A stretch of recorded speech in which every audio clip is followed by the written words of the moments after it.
Understanding the flow, unveiling the mysteries of AC and DC current. Have you ever wondered why some batteries seem to last forever in your remote control, while others in your phone need frequent charging?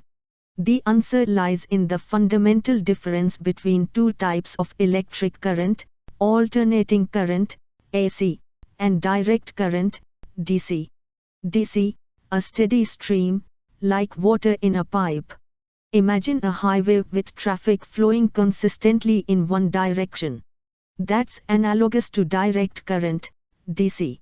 Electrons in a DC circuit flow constantly in a single direction, similar to water flowing continuously through a pipe.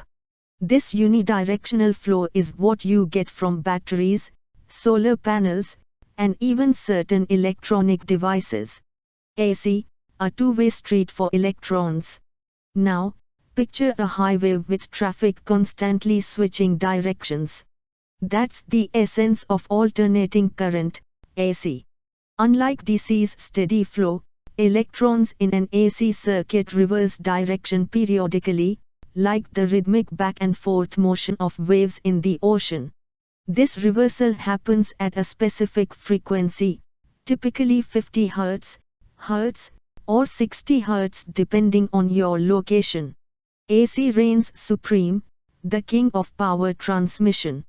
AC is the dominant form of electrical power in our world for a compelling reason: efficiency in large-scale transmission.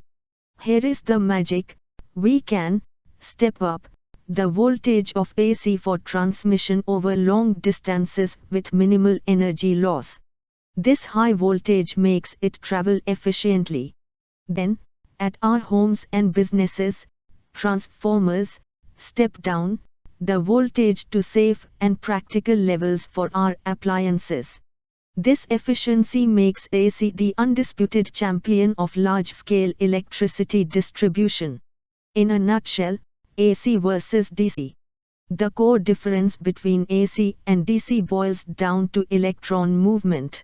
DC, electrons flow steadily in one direction. AC, electrons constantly change direction, periodically reversing. Conclusion: this seemingly minor difference has significant implications for how we generate, transmit, and utilize electricity in our daily lives. So, the next time you plug in your phone or switch on a light, remember the fascinating dance of electrons, be it the steady flow of DC or the ever-changing rhythm of AC.